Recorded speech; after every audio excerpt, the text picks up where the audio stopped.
trade this week, happened a couple nights ago. On Friday night, the Knicks traded somebody who I like a lot, Julius Randle, for Karl Anthony Towns. Both of these guys are multiple-time All-Stars. Julius Randle, 3 of the last 5 years, made the All-Star team for the Knicks, and Karl Anthony Towns has made 4 All-Star teams in Minnesota. So there's a lot here with this move, okay? I'm going to break it down right now and give my opinion.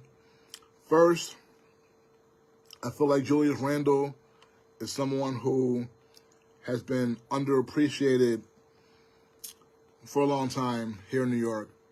But Randle is definitely a polarizing player.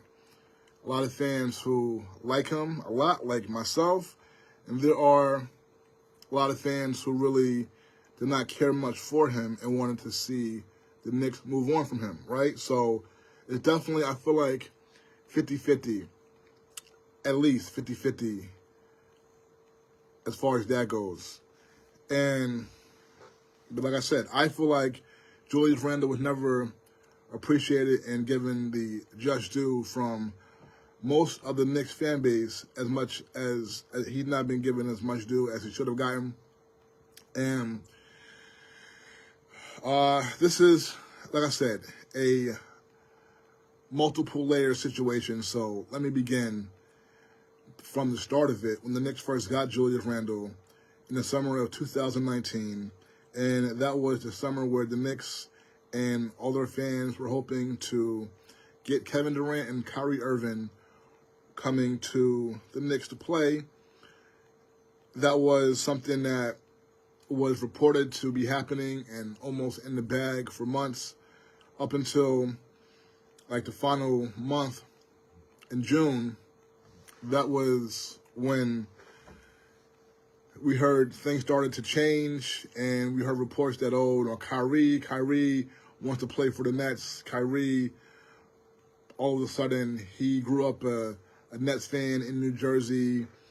And, all right, so that was the first sign that it was not going to happen. And then Kevin Durant, all we heard was, Kevin Durant is going to come play at the Garden.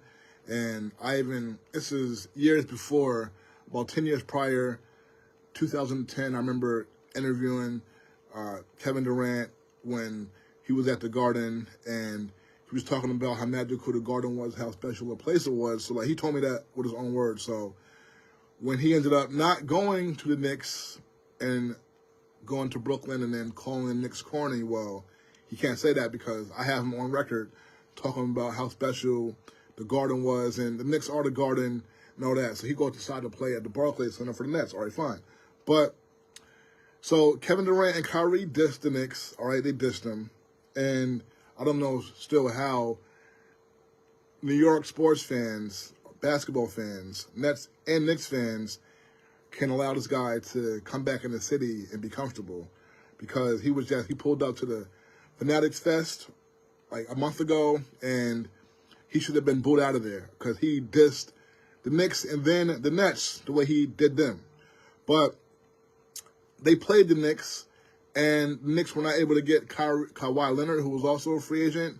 That was the big hope. All right, the Knicks were coming off of, they tied for the worst record in franchise history at that 2018-19 season, where they went, 17-65. They tied the worst record ever. Carmelo's Knicks had that same record. They were the first to go 17-65. In the 2014-15 season, where they started off 5-36. That's still a disgrace. But so this 2018-19 Knicks team, they were pretty much tanking the whole season because Kristaps Porzingis was out for the year for them. He had torn his knee the previous year, and Zion Williamson was he was in the draft that year, number 1. That's when everybody was going crazy for Zion. So the Knicks, all right, it was not that important for them to win games that season, and they still won as many games as the Carmelo Knicks in 2014-15. So now the Knicks, all right, they in the middle of that season when Porzingis was out for the year, all right, Porzingis had been the franchise guy when Carmelo left. So when Carmelo left, Porzingis was in his third season, and he had a great first half, made the All-Star team, and then he dunked on Giannis in this one game. It was like early February, and Giannis fouled him. Porzingis came down awkwardly on his knee, tore his knee. He did not play for the Knicks again. So now this happened in like February of 2018. So then February 2019 at the trade deadline, Porzingis is out for that whole season still. So they trade Porzingis and they dump as much salary as they can because they're trying to get under the salary cap to get Kyrie, KD, and/or Kawhi. They get none of them, no big free agents come to New York, to the Knicks, after, again, they tied for their worst record in franchise history that season. So one guy they did get was Julius Randle, and when they signed Julius Randle, there were a lot of guys who were signed with Julius Randle that summer.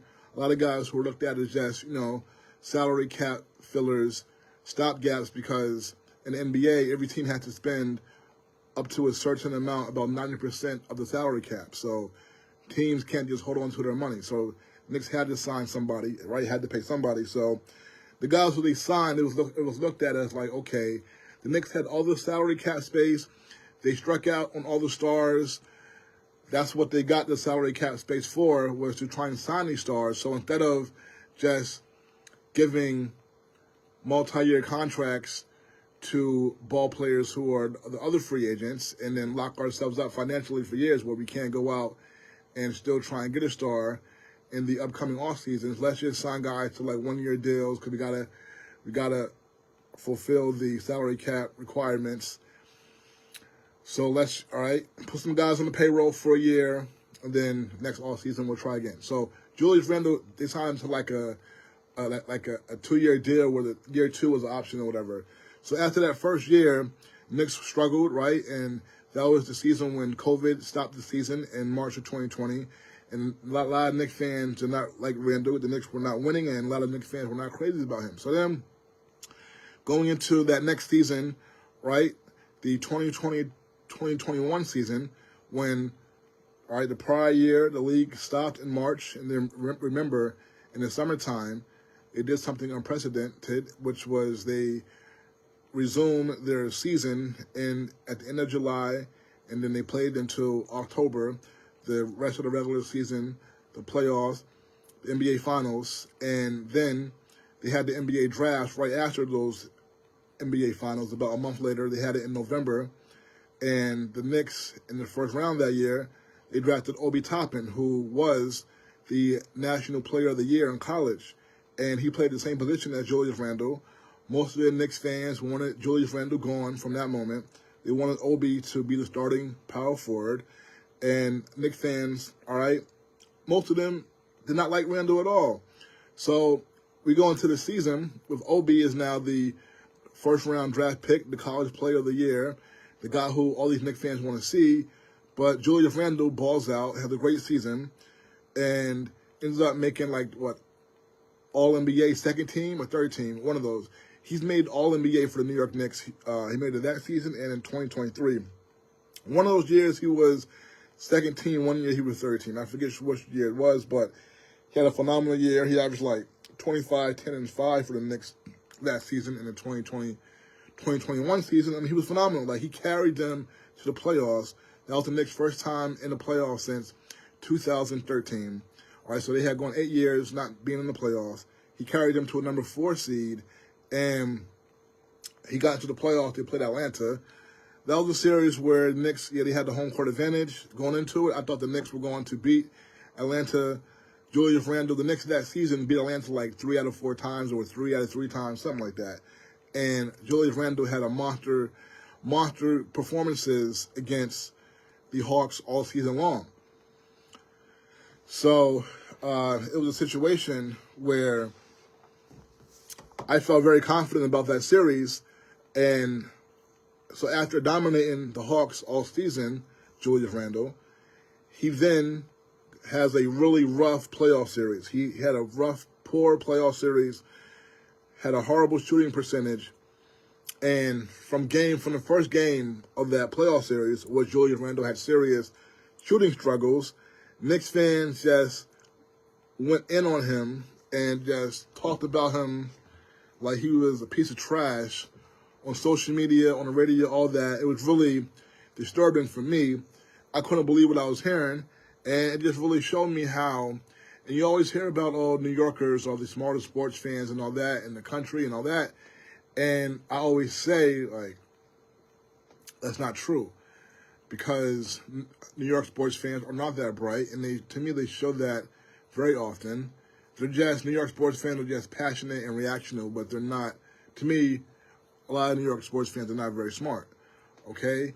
And this right here was a clear example of that, because how could they boo Julius Randle when the Knicks fans hadn't had anything to get excited about for 8 years, and then here he carries them, had a great season, and gets them into the playoffs, and gives Knicks fans meaningful games to watch for the whole season. And that was great, because when you are a fan of a team and the team is not playing meaningful games, all right, it's not fun to watch. It's not interesting. I mean, all those years the Knicks couldn't win a game and were losing, didn't matter who they had on the team. And like I said, for so many years, the Knicks had a lot of talent many a times throughout those pretty much 20 years of Knicks misery, just losing most of these time. They had a lot of talented rosters throughout those 20 years, but they would not win games. It takes more than just talent. You got to go out there on the court and get it done. And the Knicks, like I said, it's a lot of pressure playing for the Knicks, playing at the Garden, playing in that big spotlight. So now we had Randle carrying the team into the playoffs, and I felt like Knicks fans should have been thankful for the season that he gave them. But no, from the first game, Knicks fans were going in on him, and so that bothered me. It bothered me. So I can imagine how it bothered Randle. And Randle, yeah, he did not handle it well in the playoffs. I remember, all right, and they were doing the virtual press conferences then because they had just come back from COVID, and it was still, you can't be close to the players and all that, social distancing and all that. And I remember, like, Julius, he didn't handle himself well in the press conferences after those tough games he had.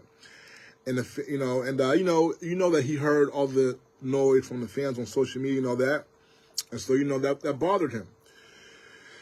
And then the next season, the Knicks, after being a number 4 seed in the East and having a strong season, making the playoffs for the first time in 8 years, the next season, they signed Kemba Walker, all right, New York point guard from Rice High School.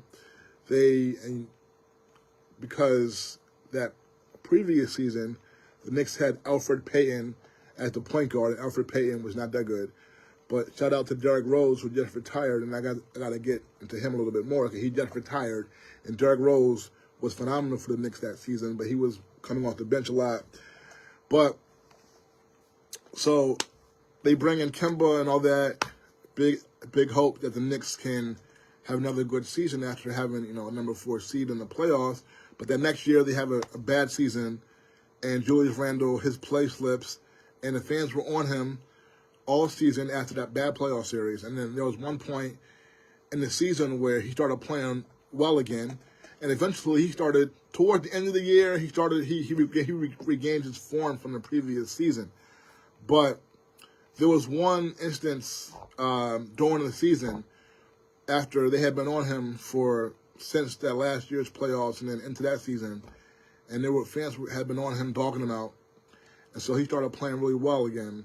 And there was a game where they were at home, and it was a stretch or sequence in the game. Randle did something really great play, and the fans were really cheering and all that, hyped, and Julius gave the thumbs down to the crowd, and that was a la what Mets players did at the end of the 2021 season when they collapsed, and you had Javi Baez and Francisco Lindor and a couple of other players, because the fans, I don't know, they got upset. Like I said, the Mets had a collapse that season. They had something like, they were in first place over 100 days that season or something like that, and they ended up collapsing well before the season ended, so they were not even close to making the playoffs. And so by the time September came and they had just totally collapsed and fell apart, fans were upset, and rightfully so. So there was a game when the guys I mentioned, Lindor, Baez, and other guys, were giving the Mets fans a thumbs down. And they took a lot of heat for that. So Julius Randle did the same thing a few months later. He saw what they did. He did the same thing to the Knicks fans at the Garden. You know what? I totally understood him. I felt him. And I have Knicks fans, friends who love... I have a couple of Knicks fan friends who love Julius Randle who are like, Samora, he can't do that. That was wrong. No. But I'm like, you know what? No. I felt him because I wanted to do the same thing to Knicks fans. And so after Randle did that in that game, he was asked by someone in the media, Julius, what were you doing when you were giving the thumbs down? What did he say? He said, I'm trying to remember exactly what he said. But he basically was like, he was telling the fans to bleep off, that's basically what he said. I don't think he said the F word, but that's basically what he said. He kept it real.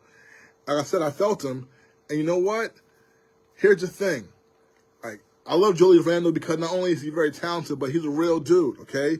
And New Yorkers, we're supposed to be real, right? We're supposed to be real, not phonies. So I respect him because you know what?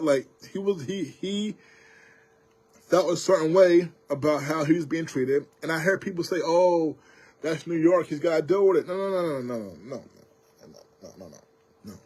You got to be smart. And you know what? I don't even mean to bring it to Carmelo again, but I just remember all the years the Knicks were losing with Carmelo at the face of the franchise. I never heard nobody boo him ever. It was always an excuse. Oh, it's Phil Jackson's fault.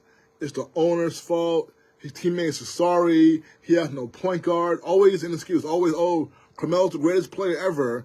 God's gift to the Knicks, and it's everybody else's fault.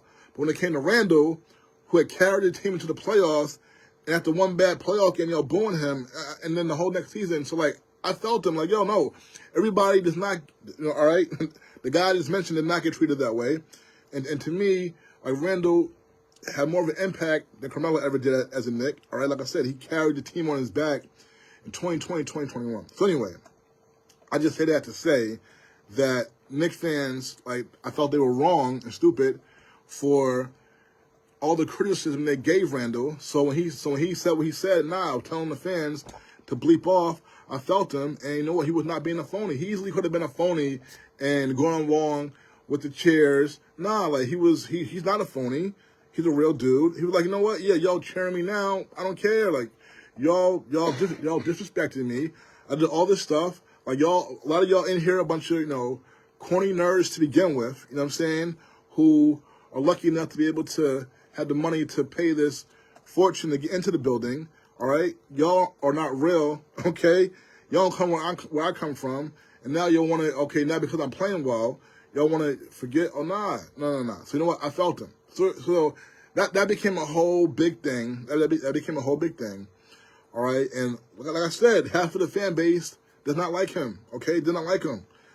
And then, so he comes back the next season after they signed Jalen Brunson, the 2022-2023 season, and he balls out again to what he always does. Made the All-Star team again, okay? Made All-NBA again.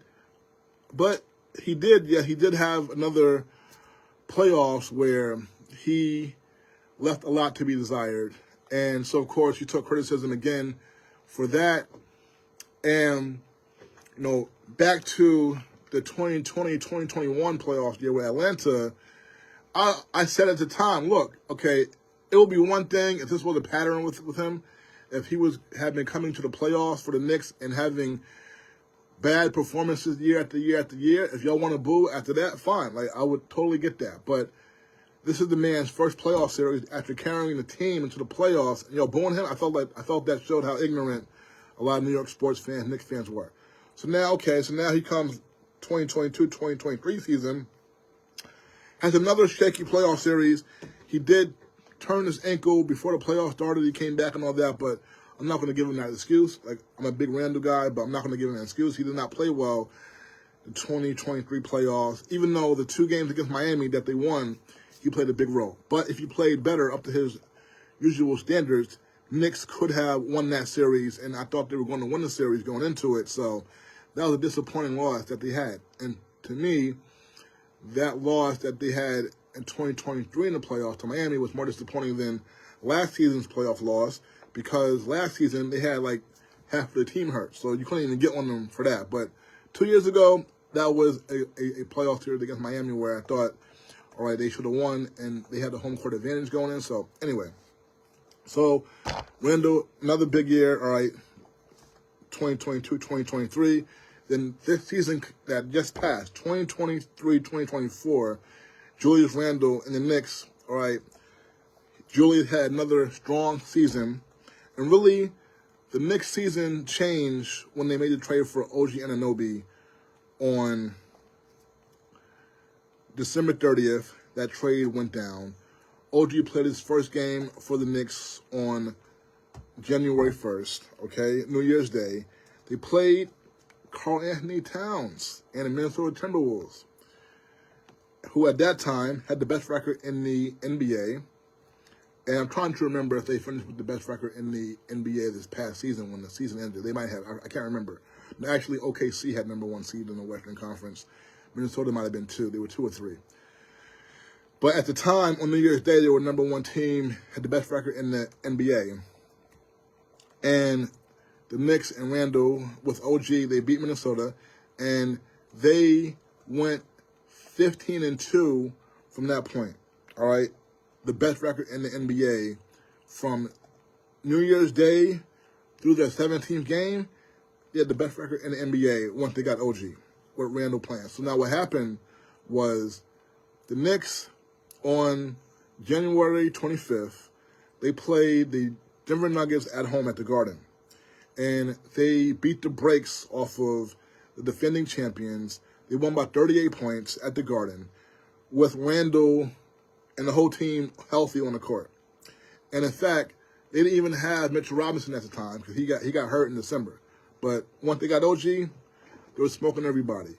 I remember January 5th, the third game they had with OG, the Knicks went to Philadelphia with Embiid playing before he got hurt. Embiid was playing. Knicks had no Mitchell Robinson, and they blew out Philadelphia by 30-plus points then, okay? All this with Randle in the lineup.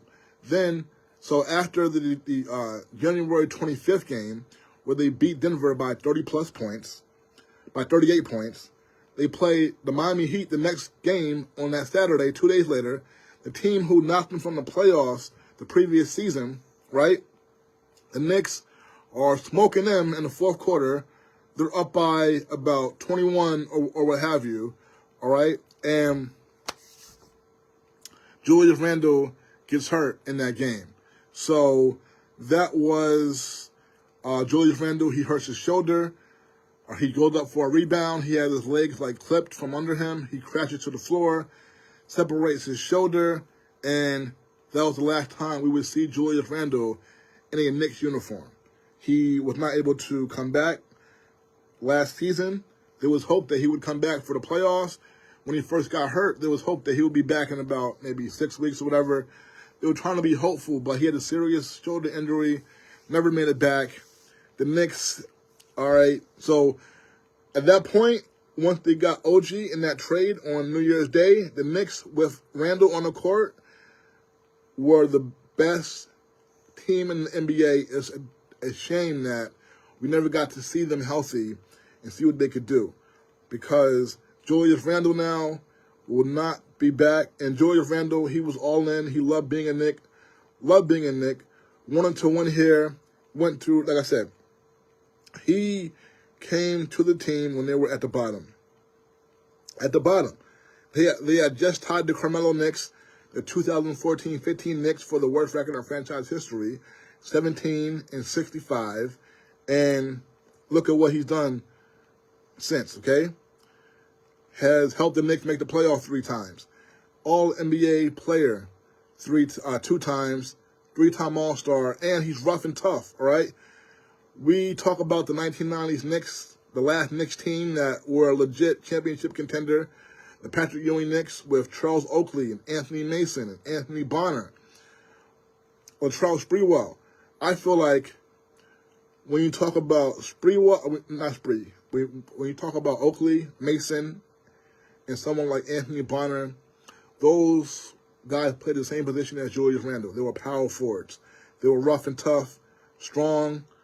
To me, Julius Randle is that. Like, he's all those guys rolled into one, but he has way more game. All right, he's those guys, tough, rough, gritty, but he also will give you 25 points, 10 rebounds, and 5 assists. All right, so that's what you want. Like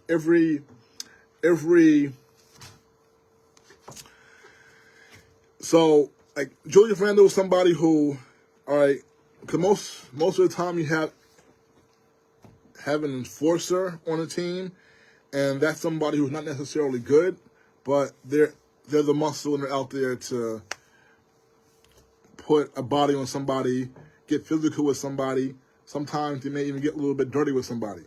So Julius Randle has that kind of build, has that kind of game, but he's also an all-star. So he's somebody who, he intimidates people, all right? You don't see anybody who wants any parts of Julius Randle on the court as we reach 12 o'clock. This is WACR Sports here at WACR 90.3 FM.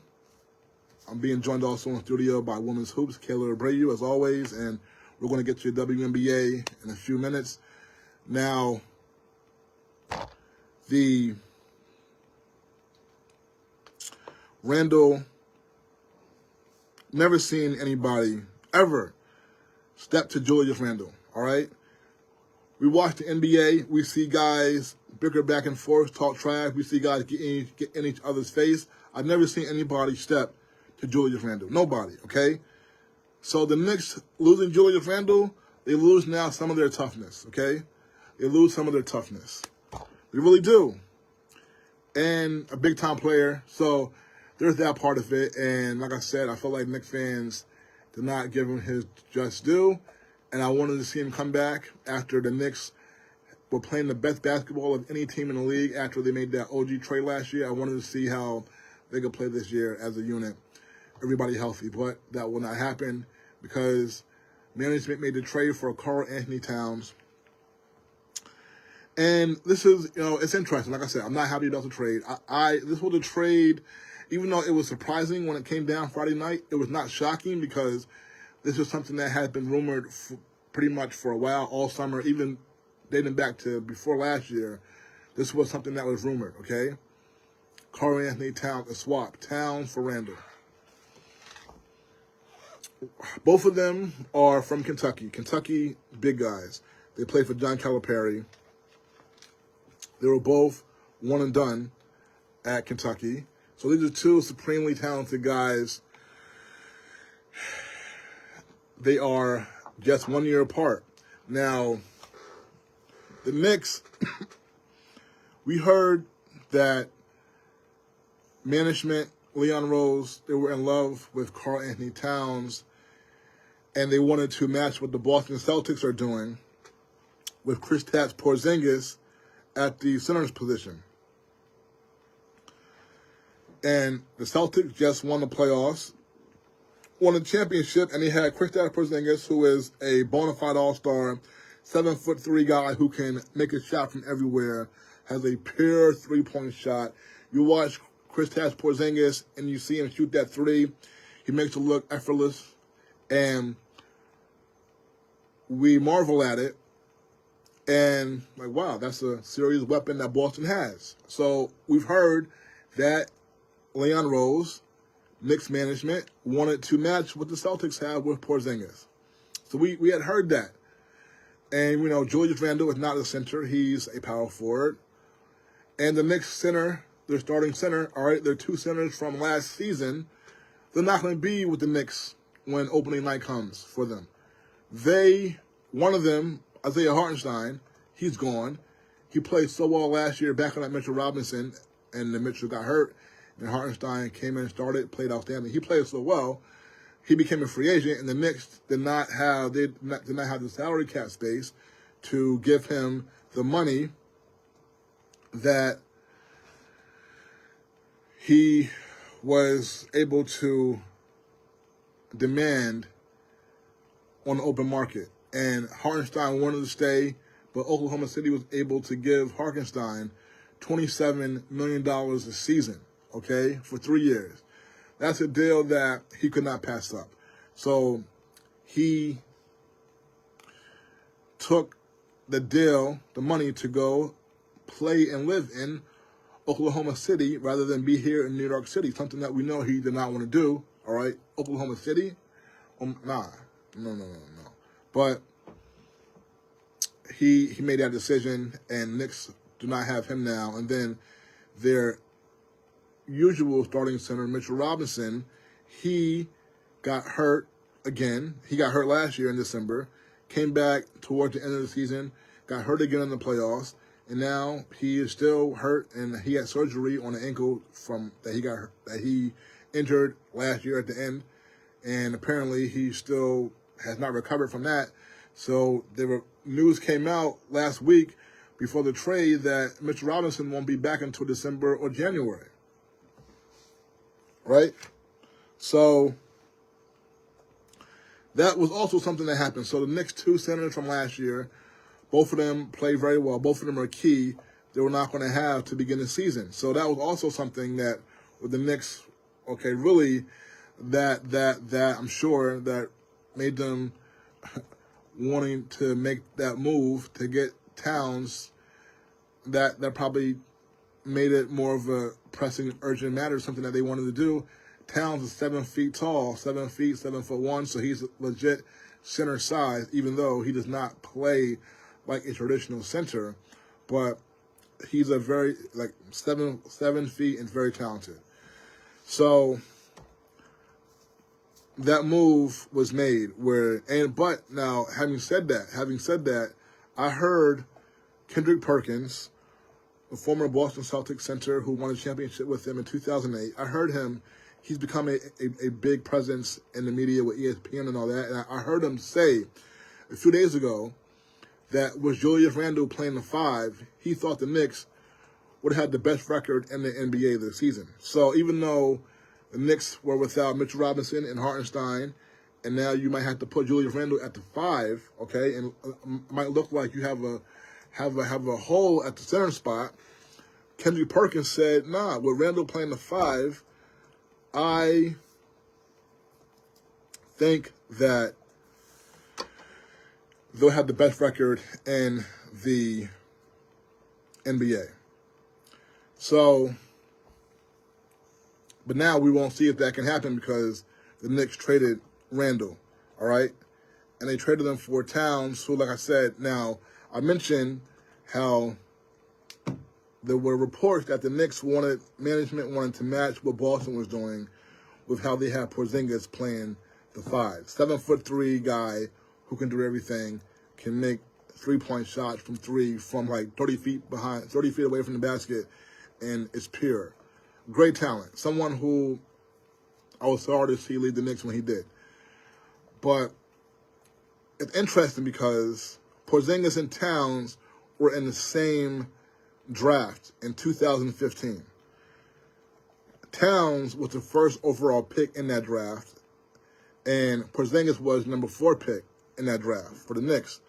And I can remember the first 2-3 years that Porzingis was with the Knicks and covering games, all right, Knicks games, and being impressed by Porzingis' talent and believing in him. And I remember I would have these car rides back uptown from the games with 2 or 3 other guys, colleagues who covered the game too, and we would have these arguments about Porzingis and Towns, and they would be like, yo, Porzingis is not as good as Towns. Because I'd be like, Porzingis is good. You got to give him credit.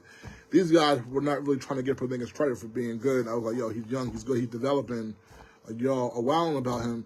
And they would be like, oh, Carl Anthony Towns is much better, yada, yada, yada. So just saying that these guys, are 2 guys who in the same draft and have been measured against each other.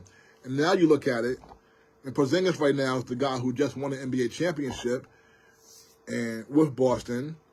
And now the Knicks trying to match what Boston is doing. they now trade for Towns, someone who, yeah, has had a better career than Porzingis. And he's 7 feet like Porzingis. So the Knicks have, all right, they match that, okay? And also, the previous Knicks centers, Mitchell Robinson and Hartenstein, they were not the offensive threat that Towns is. So now they have Towns in there, and you look at it, and for one, like, this is a move, again, that's been rumored for over a year. And I'll tell you, I never wanted to see it happen. I have a Knicks fan of mine. He's 66 years old, and I met him at the gym, and we talk Knicks basketball all the time. And he's also a big LeBron fan like I am, which is how we actually first started talking, because I heard him one time talking about LeBron, and and then I found out he was a Knicks fan too. So him and I are the same. We're big LeBron fans, and we're big Knicks fans. So anyway, but me and him will talk about this the whole summer and all that. And it's funny. I just want to throw this in too. It's funny because, I give Carmelo criticism, but he's a big Carmelo fan, this guy. So me and him been a lot of knockout dragouts over Carmelo too. But both of us are Julius guys, and we would talk about the possibility of the Knicks trading Randle for Towns for the last several months, and him and I both were like, yo, they can't do it. And he told me before the trade happened, if they trade Randle, I'm not rooting for the Knicks anymore. He told me that. So I found out about this trade on Friday night through him, because I had not heard about it. I was watching like the baseball game or whatever, and I see he calls me, and like, he never calls me. We communicate when we see each other at the gym or through text. He never actually calls me on the phone. So I'm calling him. I was like, oh, wow, this must be very serious. He's calling me. So I picked it up. He was just like, tell me it's not true. That's what he said. Tell me it's not true. I'm like, when he said, I didn't know what he was talking about, but when he said that, I knew it had to be Julius Randle, but I had not heard about it yet. So, and when you nowadays, this big breaking news, the alerts pop off on your phone and all that, so I figured that I would have seen it if Randle had gotten traded. But he's calling me. He's like, tell me it's not true. And I'm like, so he said that like three straight times. And then then I'm like, are you talking about Julius Randle? And he was like, go do some research and call me back. Click. And so then I was like, I go to Twitter. First thing I see, Knicks trading Julius Randle for Karl Anthony Towns. I'm like, wow. So I call him back. He's like, yo, I'm not rooting for the Knicks anymore. I'm done. I'm not rooting for them. He was like, I'm 66 years old, and I'm done. And then, of course, I had other friends calling me and all that, so a long conversation. But if you look at, okay, the first thing is Knicks management has not made moves that have been foolish with Leon Rose. And a lot of moves that he's done have turned into great moves. And, it's very interesting because he has got this team to where people believe that they have a chance to win a championship. And for the Knicks, that's coming a long way, okay? We know that. So we have to give him the benefit, all right, of the doubt, and just, we have to. He's made a lot of moves when he first made them. No one thought that the moves would be as impactful as they turned out to be. One of them, of course, Julius Randle, Jalen Brunson. When those two guys were signed, Knicks fans were not having a party saying, oh, we just got star players who are going to get us out of this cesspool of losing. But that's what happened. All right, everybody was looking for, the big glitzy name, the big star, KD and these guys to come and save the team. But so even the OG trade, when he traded RJ Barrett and Quickly last year, a lot of Knicks fans were not happy about that. But that turned out to be a winning move. The Knicks were almost unbeatable once they made that swap. So Rose, all right, so we have to give him that. Like I said, Towns, he's a very talented player. He, to me, at times has come off as soft. I'm sorry, but he has come off as soft to me at times.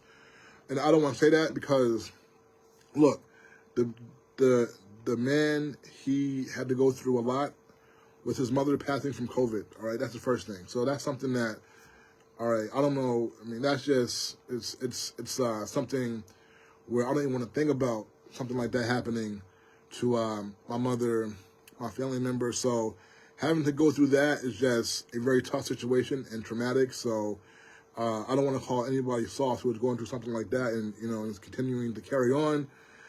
But just his on-court play at times, for one, when you see a 7-foot guy who is always behind the three-point line shooting threes, after a while you're like, yo, could you please get into the paint and just dominate and just go to work instead of taking these threes from behind the three-point line and you're letting the defense off the hook. Like, you're 7'1". Go down and go to work. That's one thing. But then, like, you've seen him, he got into it with Embiid. He got into a fight. And you kind of see guys at times try and punk him. Embiid was one. Then his teammate, Jimmy Butler, when they were teammates in Minnesota, just totally disrespected him. And then, we saw Jimmy Butler taking shots at him. And then when they were playing each other about this past year or 2 years ago, Jimmy Butler had more trash talk for him and kind of trying to disrespect him. And then, there was something else that happened. But also he's someone who he is a guy who when I watch the playoffs, his last 3 times in the playoffs, and like the only time I really get to watch him closely is when he's in the playoffs, right? Because he's in Minnesota, has been in constant foul trouble. And just like, yo, you see how talented he is, but he's always in foul trouble on the bench, not being able to play and help his team. And even in the Western Conference Finals this past season, he was not playing up to his best ability to the point where, for one, he not only was being called out by the TNT crew, Shaq and Barkley and them, but he was seeing some of his minutes taken by the backup power forward, Naz Reid, who is a great three-point shooting big man like Towns, and Towns was at times being outplayed by him production-wise and was on the bench because of it. So these are things that are things about him that concern me, or reasons why I would not have traded Julius Randle for him. But he is somebody who will spread the floor more for Jalen Brunson and will not be in the lane, clogging the lane up.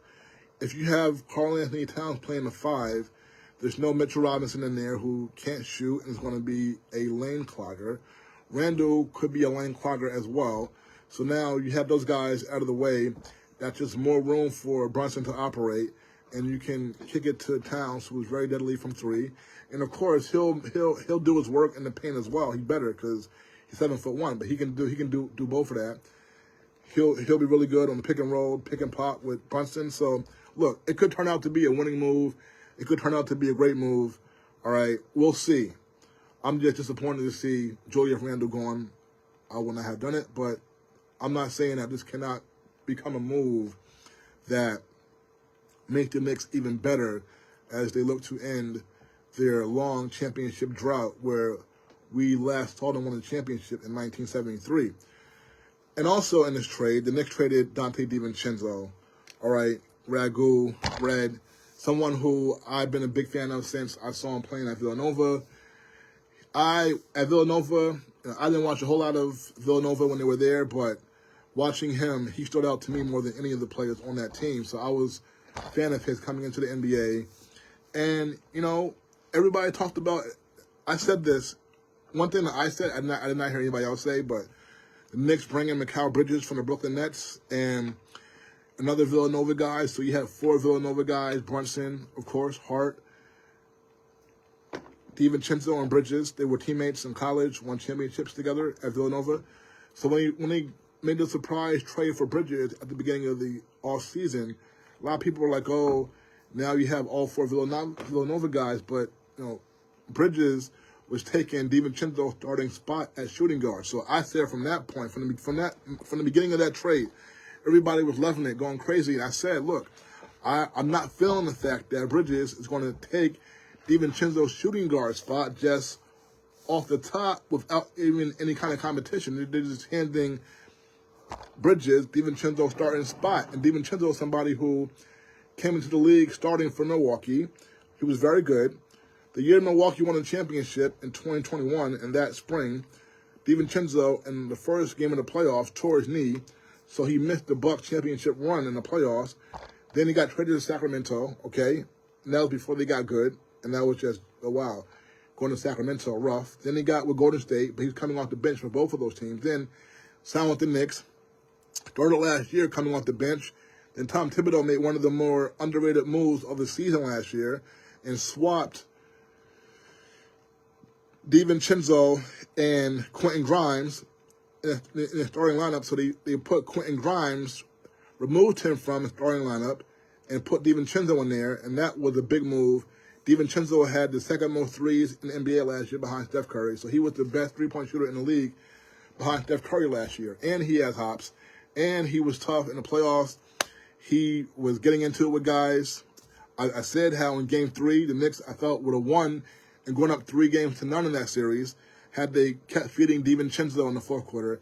He had 37 points early in the fourth quarter, and then he did not take another shot until under a minute to go when the Knicks had lost the lead and they were down. It was over.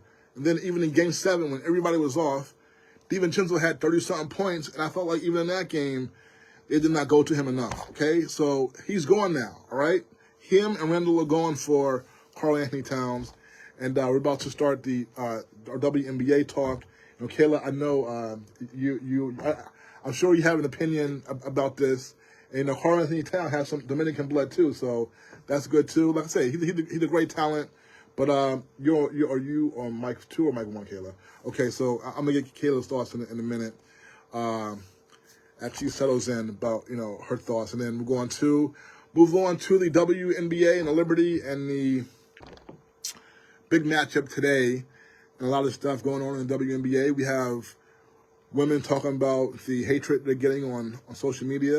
Alyssa Thomas, one of the stars in the league, made some comments about that the other day. But, yeah, so we're going to get to that in a second. But, Kayla, as you settle in, what are your thoughts about Kat coming in and Julius Randle and DiVincenzo going now? I mean, Julius Randle gave so much to the Knicks. You know, he came at a time, especially when we weren't winning as much. I know his son is such a huge Knicks fan. I know he must be going. Yeah, he must be going through it. Yeah. But Kat, a kid from Jersey, hometown, from the Dominican Republic. I know the Dominicans love him, especially when Al Horford decided to not play with the Dominican selection. Dominicans all over the place were criticizing Al Horford. Yeah. I mean, you understand he was tired. He was coming off a playoff run in the championship that year, but Kat came and saved the country, so he has a lot of support from the Dominican fans, and I know they're going to show out here in New York for him. And it's a great move for New York City. We love Randle, but we have a center, so I can't complain. I haven't seen a great center in New York in a long time. Yeah. So it's going to be interesting. Kat, definitely. You know, where I'm from, the Heights, right there, the Heights. I'm sure they're going to be loving Karl Anthony Towns with the Knicks. You know, and you know, it's interesting because one thing about it, I just want to wrap up with this, and then we're going to go to the WNBA, but the day before the trade, former Knick Randle-Karl not opened up, but they're building. They just started building. They put the shovel in the ground for a new basketball high school academy that specializes on basketball, but also academics. And they put the shovel in the ground for that on Thursday. And Julius Randle was there, and he was honored for donating I heard $1.3 million to the project and all that, and he was there, he spoke and all that. And then the Cowboy-Giants game, Julius is from Dallas, so he went to the Cowboy-Giants game that was Thursday night. He took a picture of it and all that, and then the next day, he's traded.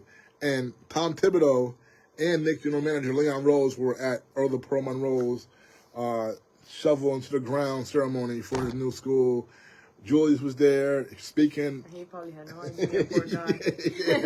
And then the next day, he shipped out to Minnesota Wow. How do you think he feels? I want to hear his thoughts on Yeah. And how did he even find out? If it was on Twitter, Yeah. a lot of players find out. Yeah, like the rest of us. Yeah. I'm sure he's down. I'm sure he's very down about it. But, he's going to a good team, a very good team. Now, last year made the Western Conference Finals, but it's not New York City. He wanted to be in New York City here, helping the Knicks win their first championship since 1973. He was all in. And you could see how much he was hurt that he could not play in the playoff last year. And that was disappointing. And then you saw him even in NBA Finals. They had him on the panel on the ABC desk for the pregame, halftime during one of the games. He was talking about next season with the Knicks and trying to compete with Boston. So I know he's very disappointed. And his son, Caden, I know he's hurt. Yeah, his son. Yeah. A huge Knicks fan. Yeah. So, but folks, you don't know, Knicks have made it clear that, cause I even came on the air a couple of weeks ago, I was like, you know what, the Knicks, I'm not feeling how they did not make, they named Brunson captain, that was a whole big deal, but I felt like, they should have had a co-captain, Julius and Brunson, because there had been precedent where, dating back to Ewing, where Ewing was the star of the franchise, but he still had to share it with Oakley, there were co-captains, then even Carmelo had to share it with Amari. So I was like, dang, they just named Brunson, they just kind of dissed Randle. Yeah, they probably already knew they were towards a different direction. But now, they clearly have let it be known it's Randle's team and all that. So, I mean, it's Brunson's team and, Towns coming in. He's going to, have no problems falling in line. So, interesting. So, we're going to leave it there. All right. And, Kayla, should we take a break or should we go right into WNBA? Let's go right into it. Okay, yeah. So there are 4 teams left in the WNBA. The semifinals is today between the Liberty and the Aces, a rematch of last year's WNBA Finals in which the Aces beat the Liberty in 4 games of a 5-game series. So, Kayla, the rematch begins today for the semifinals, and the winner goes to the finals. This year they played twice. Liberty won both times, right? Correct. The Aces have not beat the Liberty this season.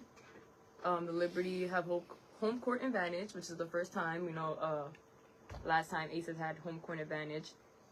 But yeah, last time we played the Aces in the postseason was that last game where we lost the championship. We were up 9 at halftime, and it was a wire-to-wire game. Ended with a missed shot from Courtney Vandersloot, and she recently said how the entire team was scarred after that.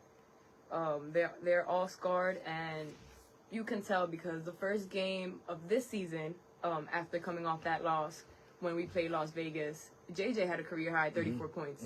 Sabrina and Stewie both had a double-double in that same game. So since the beginning of this year, we knew that our mission, and in order to get over that hump from last year, we were going to face Las Vegas. And this reminds me a lot of the Iowa-South Carolina, sorry, not Iowa-South Carolina, Iowa-LSU, where they lost, Iowa lost to them in the championship of the NCAA tournament, and then they faced each other this year in the Elite Eight, so semifinals. So I love this matchup for the New York Liberty to have to beat the Aces to get to the championship. And what are your thoughts about this finals rematch? Yeah, you know what? I feel like it is a series that the Liberty can't lose, to be honest with you, because, like we said, they never made it they never won the WNBA championship, and this right now feels the finals 4 times. Yeah, I think they've been 5 times. 5 times now. Yeah. Last year. And so they're the only original WNBA teams to never win a championship, and of course, yes, all the New York basketball baggage. The Knicks have not won one since '73, so we're starting for a championship. But I just feel like Liberty right now, they have the best record in the league this season. They were 30-6, and finished with the same record as last season. Oh, they did. Yeah. Okay. Well, so the Aces last year must have really had an impressive record because Liberty last year had the number 2 best record in the league. So this year they're number 1. Okay. Yeah. So I just feel like with the record right now, with 30-6, 30-7, number 1 team made the finals last year. They got 2 MVPs, Breonna Stewart and Jonquel Jones last year, and it set this up, along with the number 1 pick they got from, about 2020. Sabrina Ionescu, yeah. Yeah, I just feel like if they don't win it now, then when are they going to do it? And it'll be very disappointing for them to have this great year after losing in the finals last year and then get beat again to the Aces. The same team who hasn't had a great season all season. You know, as we know, the Aces were injured first half of the season, but that doesn't mean much when you have so much experience. You have 4 All-Stars on your team. You have Kelsey Plum, Jackie Young, Asia Wilson, this year's MVP, and Chelsea Gray, who is back from injury and looks in the best shape ever. She looked like she never left. Chelsea Gray, yes. Oh yeah, okay. So they're starting to click again and have that chemistry that we once saw last year when they were very dominant. So it's scary to see the Aces so late in the season playing so well and having their pieces together. And they also have a front runner for 6th Player of the Year, which is Tiffany Hayes, who came out of retirement mid-season this season and signed with the Aces. So they're still the defending champs for a reason, 2-time champs. So I'm not scared of the Aces, but it's definitely going to be a war, like Kelsey Plum said. This series is going to be a very physical matchup. And as for the Liberty, they're a different team than last year. That loss obviously brought them more together, more experience. Then the bench is better. We have Leonie Fibic, who is another contender for 6th Player of the Year. In my personal opinion, Leo should definitely win 6th Player of the Year in her rookie season. But she does have professional experience coming from overseas and doing so well overseas. So she was able to fit right in with the Liberty and what we were trying to do off the bench. Then Kayla Thornton is going to have to be more reliable. Kennedy Burke. And then Yara Sabali, who was also going through injury at the beginning of the season and has able to pick things up for the Liberty off the bench now this second half. So, yeah, it's not the same team as last season, for both squads. So I really can't wait for later today and see how this first game turns out. Yeah, definitely. And that was a great breakdown of just where the rosters are at now compared to last season. And the thing that we discussed previously, also why I feel like the Liberty have to get it done now is because the league is getting better. There's all kind of talent, and more teams are coming in. We recently announced Portland, Toronto, Golden State, and more teams. It's going to be more games each season. We already increased to 44 for this season, so you can only imagine next season how many more games. Yeah, but this definitely is what, if you're a sports fan, what you want. This is a heavyweight matchup, and it's something that it should be awesome, but I'm sure the Aces are sitting back, and in their minds, they're like, we're the 2-time defending champions. We beat them last season. They did not give our girl Asia the MVP. They gave it to Brianna. Let's go out here. Everybody right now, they think that, we're slipping. Let's go out here and let's show the world that we still are the best. I'm sure that's their mindset. So, so definitely should be a battle, man. And it's going to be important for them to really come out here and throw the first punch, especially with New York having a home court advantage. I mean, the Aces have proven they can come into Barclays Center, especially with the type of fans and arena and atmosphere we have, and have shown that they're able to win, even when being down. But this is a different Liberty team, and I know this is our year. I feel it. Yeah, they did that. They did that. Definitely last year, the Aces came in and the Barclays was rocking in the finals, and Aces they got it done. Especially even in Game 4, because Game 3, after Game 3 going into Game 4, the Aces lost Chelsea Gray. She was out, and people. Kia Stokes. Yeah, Kia Stokes, former Liberty, and people thought that Aces were in a bad spot going to lose without those two. Yeah, and Sydney Colson really stepped up. Alicia Clark, who was 6th Player of the Year last year, also stepped up. Yes. Okay, so now we'll get back to that matchup in a minute. Now, the other semifinal matchup, now we had Caitlin Clark's team, Indiana Fever. They started off 0-10, and they really had a phenomenal rest of the season. They came back, made the playoffs. They just got knocked out by Connecticut, and Connecticut is facing Minnesota now, right? Yep. And 2 defensive powerhouses right there. You have Connecticut, who is 3 in defensive rating, Minnesota, who is 2. But before that, the Fever and Connecticut matchup, that was a great matchup as well. I mean, the Fever and Connecticut have been the hot topic since the beginning of the season, where we saw Dejanay defend Caitlin Clark. Since then, that's always been a great matchup. But DJ Carrington, who won Most Improved Player, was starting off the bench last season. Was playing off the bench, last season. Now a starter, averaged 12 points per game, but made a huge impact defensively. And defense is what gets you the starting spot, because coming off the bench, she was that spark for them, for Connecticut. And that allowed her to earn that starting spot. But what she did with it, being able to defend the best player on the court every single game, the Jewel Lloyds, Enrique Gumbawale, Jackie Young, and being so successful at it. DeWanna Bonner in this series was the primary defender on Caitlin Clark. And Caitlin Clark had a horrible, terrible shooting series. But just having DeWanna Bonner, her length, her size, defend Caitlin Clark, it was very difficult for the Fever to get going. Aaliyah Boston had a great game, double-double. Nalissa Smith seems like she's saying her goodbyes, posted a heartfelt Instagram message. Kelsey Mitchell as well. So I don't know the future for the Fever.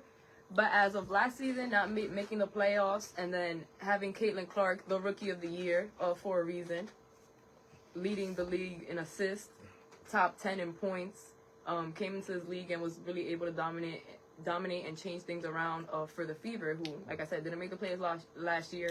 Were able to make the first round this year.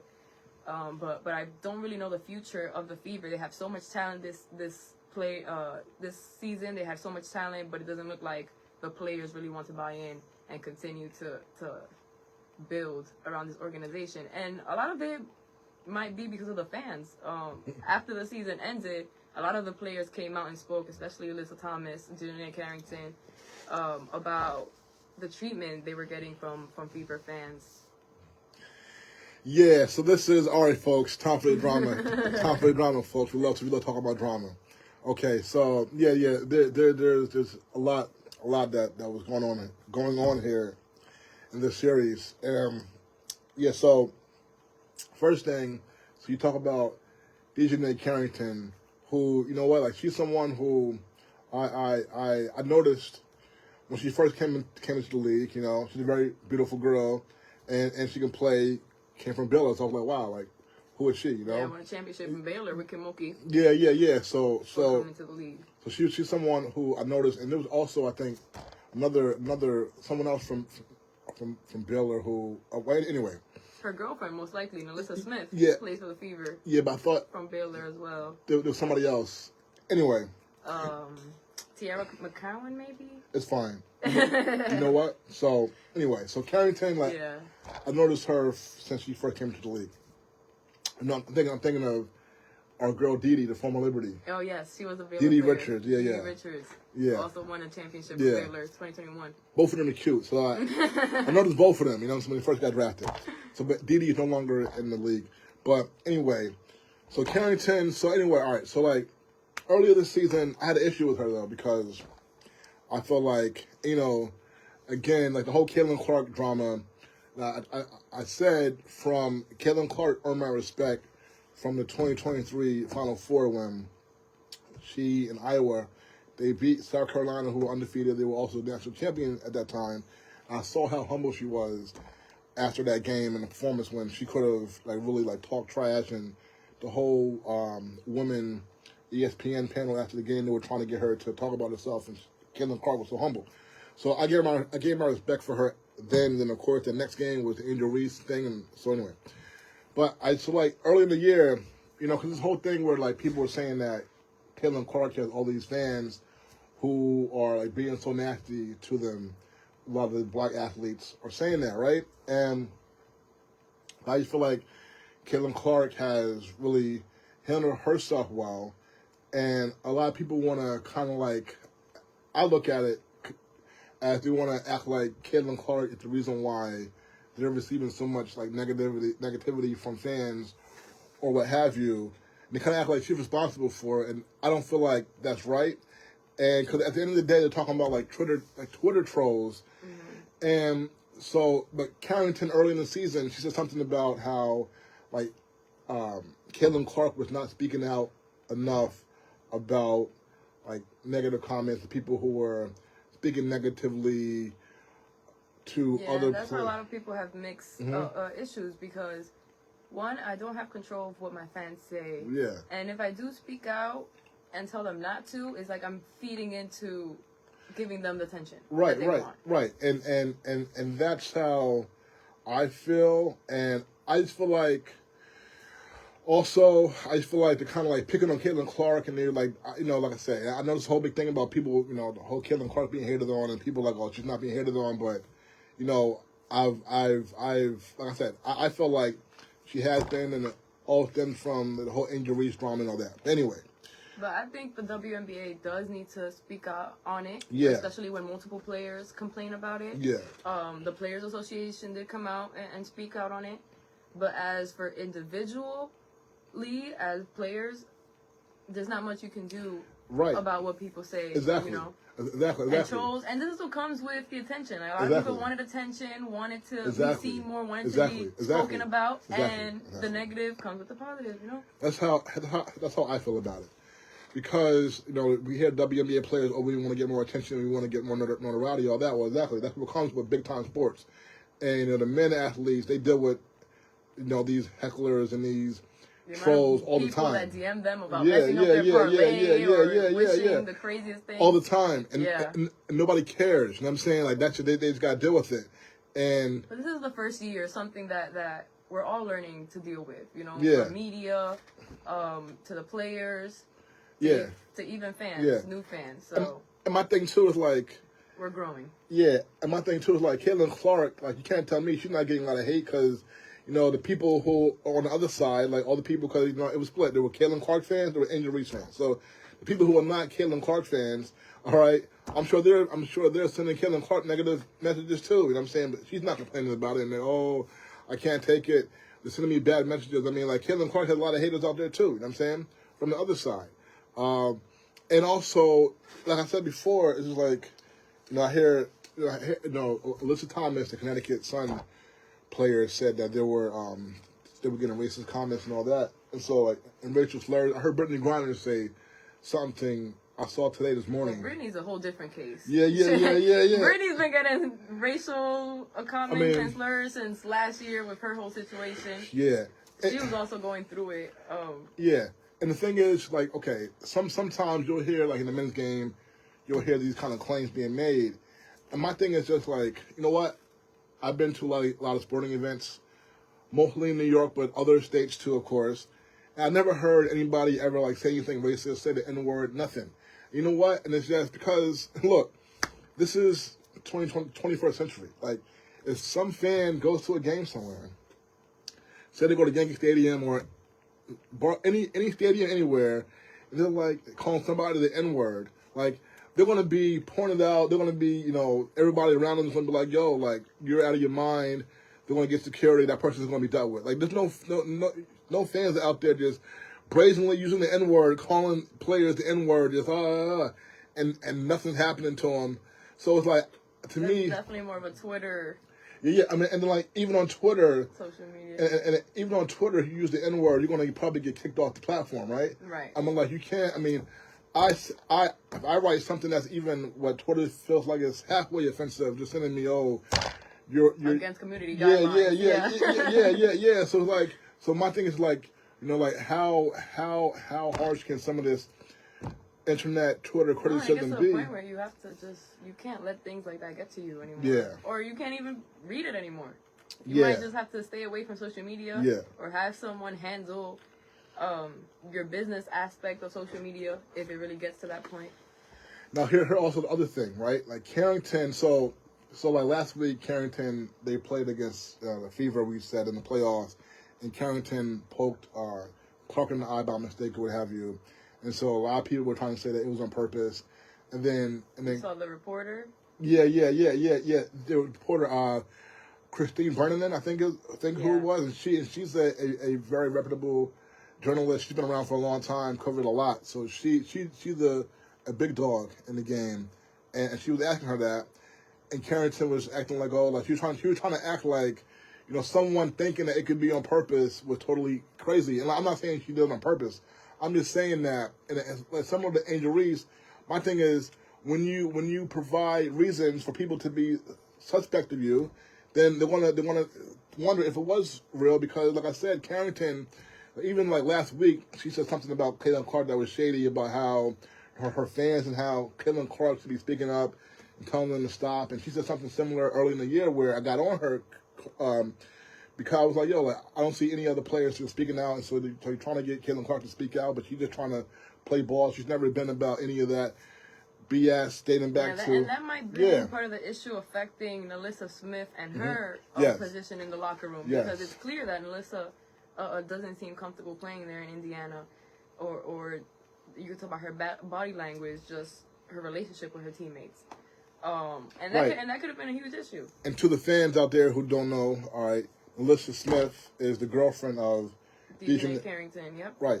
And so they were on opposite sides in this playoff series. It was definitely like Caitlin. Yeah, and it had a lot of Fever fans or hecklers questioning, her integrity to right, the team. Right. And so, but Carrington pokes Clark in the eye, and some people were saying that it was on purpose. Well, people say that because Carrington has been taking shots through the media at Clark all season long. So that's why people are wondering if it was on purpose. You can tell it wasn't on purpose, and it was. Oh yeah. But right. The issue with the reporter was more of not her asking about the play or the situation, but her doubling down afterwards. After she had asked the question, she asked, "Oh, were you guys? I saw you on the bench, like laughing with Marina Mabry about it afterwards and doing this." Okay. And all basketball fans know, if you watch basketball, Carmelo Anthony, like when you shoot a shot, you're gonna put the three to the dome, and that's what they were doing. They were celebrating. So Carrington might have felt that she was reaching or trying to take a situation and turn it into something that wasn't. So I understand her asking the questions that need to be asked as a reporter because that's your job. Yeah. But doubling down after getting the response she got, because Carrington was literally annoyed by the question. So sometimes you just have to read the room. I know it's your job, but... See, like, my thing, I would say that athletes lie all the time. And, like, of course, Carrington's not going to say, oh, yeah, I did it on purpose. So I'm not saying she did it on purpose, but I'm saying even if she did do it on purpose, she's not going to be like, oh, yeah, I did it on purpose. And so my thing is that if you've been taking shots at Caitlin Clark all season long, now this happens, you can't be surprised that people are going to look at you like, okay, like... Or that's the narrative they're going to go with because that's the easier... Or at least be curious, you know what I'm saying? I mean, because, like I said, like, I remember coming, and, like, it was like May or June, and I was critical of Carrington for talking, taking a shot at Caitlin Clark, and then, like, last week, it was the same thing, and then all of a sudden, they're playing a game, and the same girl now pokes her in the eye. So then, people are going to be skeptical of you. The same thing with Angel Reese, when she always had something to say about Caitlin Clark. I even heard that she made, like, a tweet after Fever lost, said some tweet, I don't know, it just... it was kind of cryptic, and some people thought that it was more shade of Reese taking that Clark. I don't know, but Reese from the finals last year with the whole hand in the face, unprovoked, taking shots at Clark. So then when they play this year, you have like various incidents of Clark getting fouled hard and all this, and then people are going to question Angel Reese with this on purpose, and you're like, oh, like what are you talking about? Like you can't act, they can't act like it's crazy. No, you're giving evidence for people to be skeptical of you. So anyway, but with that being said, the Caitlin Clark situation and now her being eliminated from the playoffs, we can finally say or finally discuss what we were anticipating at the beginning of the season. Just how well was Caitlin Clark going to transition from college to the WNBA, and same for Angel Reese. How well was she going to transition? And as for both, now that all is said and done, first year under their belts, I think they've exceeded my expectations. Yes. However, super. Yes. Our former Liberty, who got the axe. Oh yes. Angel's coach, Angel Reese's coach, first year coach, he got fired. Yeah, we knew there was something going on there. I mean, I figured something was interesting after the Marina Mabry trade, especially when you're the 9th, 8th seed, you're trying to make it to the playoffs. Angel was still healthy. She still hadn't injured her wrist. Camilla was playing great. Why trade Marina Mabry? Such a key piece, especially offensively. So I knew something was weird there between coaching and players. Kennedy Carter and Angel Reese, you can tell that Teaspoon really favored them. Just by the way, Camilla was also like at huddles. Sometimes she would give like a side eye, or she didn't look very engaged. Camilla Cardozo? Yes, Camilla Cardozo. Really? Yeah. There's a couple videos. I'll send them to you. But yeah, I guess it wasn't working for the front office. But I think Teaspoon did a great job. They were the 8th seed last year. They barely made the playoffs, Chicago. But they also traded a lot of key pieces. Kalia Copper, who was part of that 2021 championship team. Courtney Williams, now with the Minnesota Lynx. But they did get 2 great picks, which was Camila Cardoso, the 3rd pick, Angel Reese, the 7th pick in this year's draft. Angel Reese led the league in rebounds. Had an amazing season, most double-doubles as a rookie in WNBA history as well. But I thought they should have gave Teaspoon a chance to run it back. It was only 1 year. She was still trying to figure things out. I thought they could have easily made the playoffs if Angel Reese didn't get hurt and Kennedy Carter was out that last week with COVID. But yeah, interesting. They went another direction. Now, Kennedy Carter and Mabry, were they there when they won the championship? No. They weren't there. Okay. I'm not 100% sure about Marina. Maybe I know Kennedy Carter wasn't. She was with the Sparks, with the Los Angeles Sparks. Okay, yeah, and so the even though Reese had a really strong year on the boards, this guy's record, they almost made the playoffs, but they had a really bad record though. Mm-hmm. And so they had a really bad record, and so in pro sports sometimes, like if you don't win, they move on, which it's a hard business. But it was surprising definitely because Angel Reese, who appears definitely like she's the face of the franchise, and she's someone who, even beyond her game, like she's so popular that she sells tickets. People want to see her. So this guy want to make money with her. So like you can't think that first game in New York, where Teaspoon, the Sky, despite, like you said, their record, they had some impressive wins. Mm-hmm. They came into Barclays Center at the beginning of the season and left with a win. And not only a win, an Angel Reese double-double. Yeah. That was Liberty's first loss of the season. Yep, and it was a sold-out game. Everyone was wearing Chicago, number 5, Angel Reese. So, like you said, she does sell tickets.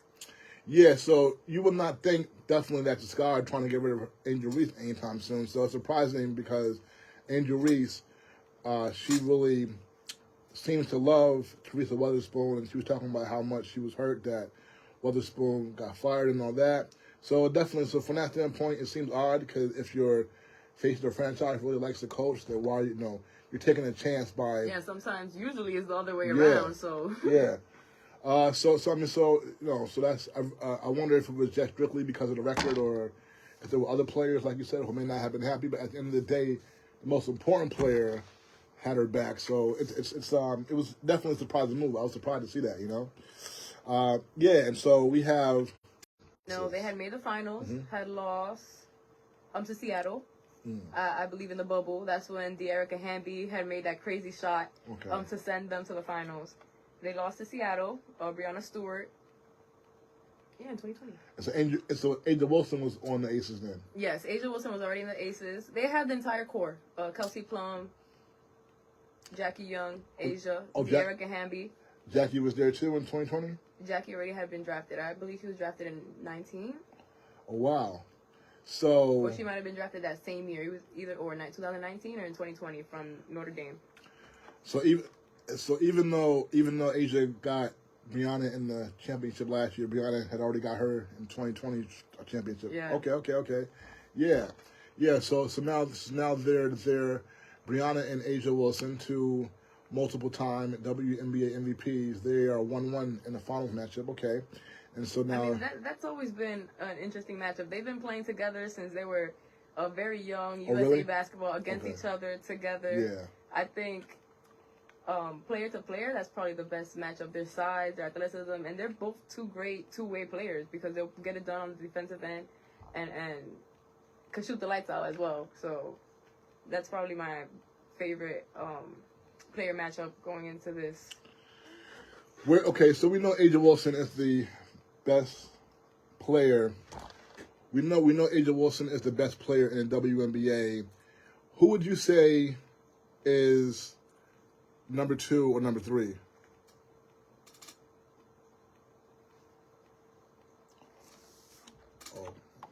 Testing. Hold up. Could you let me know if you can hear me? Because people are saying that they are not able to hear. Okay. So, well, we'll keep talking. But yeah, you were saying the best player in the WNBA. Yeah, the best player in the Breanna Stewart. We know age is number one. How far down the list would you go before you said that Breanna Stewart is I think she's number 2. So you think Breanna's number 2? I think Breanna's number 2. This season, I would go with Nafisa Collier over Breanna Stewart. Just the season that Nafisa Collier has had, I feel like she was the runner-up for MVP. But if you think about just in general, I feel like it's interchangeable. And we saw it last year where Breanna Stewart won MVP, but it could have been. If you were to pick like a draft from these two teams, the first pick would be Asia, and then who would be the next player pick would be Breanna. Now, who would be the third player pick between these two teams? I would go with either Nafisa Collier, Alyssa Thomas, or Sabrina Ionescu. No, I'm sorry. Oh, wait. Okay. So you think Sabrina could be in the top 5 WNBA players right now? Yeah, for sure. Really? I think Sabrina should have ended top 5 in MVP voting. She was 6th, and Alyssa Thomas was above her. But if you really think about it, Sabrina Ionescu, Player of the Month, Eastern Conference, June and July. Alyssa Thomas didn't win Player of the Month once and was picked above her in the Eastern Conference for MVP voting. So I honestly think Sabrina, especially this season, the breakout season Sabrina has had, not only scoring from 3, but being able to add to her finishing package, which was the biggest issue with her last season, relying on her threes, being able to increase her mid-range is the most she has shot from mid-range as well. I think Sabrina Ionescu would be my third pick. Let me ask you, right now, if you had to pick one player right now, who would you pick, Sabrina or Caitlin Clark? I mean, Caitlin Clark had better ended the season with better numbers. If you had to have one game for your life right now today, who are you taking, Sabrina or Caitlin Clark? Sabrina Ionescu. Okay, I like that. So you think she's better than Jonquel Jones? Sabrina Ionescu? Yeah. JJ back to the basket in the paint, especially when she's playing aggressive.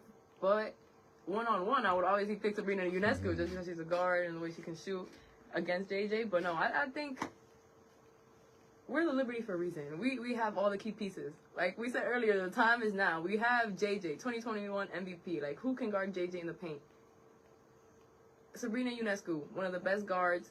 Number 6 MVP voting. Breanna Stewart, number 3 in MVP voting.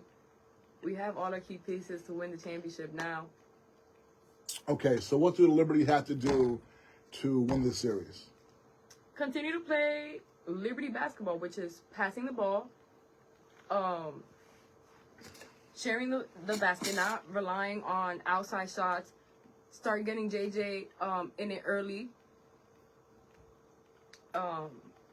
Winning that battle in the paint, rebounding, and getting the bench involved. Because when the bench doesn't score, we've had games where the bench has scored 40 points, which is a record for most points. But we've had games where the bench scored 0 points. So getting the bench involved early, like I said, Kayla Thornton is key. Had a great first half of the season, but didn't score much the second half. We're going to need her to come back with that energy. Kennedy Burke as well, and Yara Sabli, who is now healthy, played for the Olympics, came back the second half of the break, which gives, JJ that rest off the bench as well. But yeah, JJ's key. When JJ scores a double-double, when she makes her presence known in the paint, rebounding and scoring, everything falls for us in the perimeter when it comes to shooting that outside 3. Okay, all right. And in the other series between Minnesota and Connecticut, like I said, 2 defensive powerhouses, the 2 and 3 seed. I would love for Connecticut to win, just so that JJ could get that that rematch. She was 2021 MVP with Connecticut, made it to the finals with Connecticut, lost to the Aces. So I would love to see us play Connecticut. It's also close enough that a lot of Liberty fans will be able to show out and show support. And then we'll be able to see Connecticut come here at Barclays. But if we do play Minnesota, I wouldn't mind get that revenge for the Commissioner's Cup. That would also be a great storyline and a great matchup. But we have the Aces to get through first, so that sounds like a bridge. We'll cross that. We'll cross when we get there. Yep. All right. So we're going to leave it right there. It's almost 1 o'clock. So for Kayla Abreu, I'm Samori Benjamin. This is WACR Sports 90.3 FM. Thank you very much, and we'll talk to you all next week. Goodbye, y'all. See y'all. Did your father say he couldn't hear us? Yeah, he said he had a lot of trouble throughout the whole time. Oh really? Staticky, and then at the end it was like completely gone. You know what?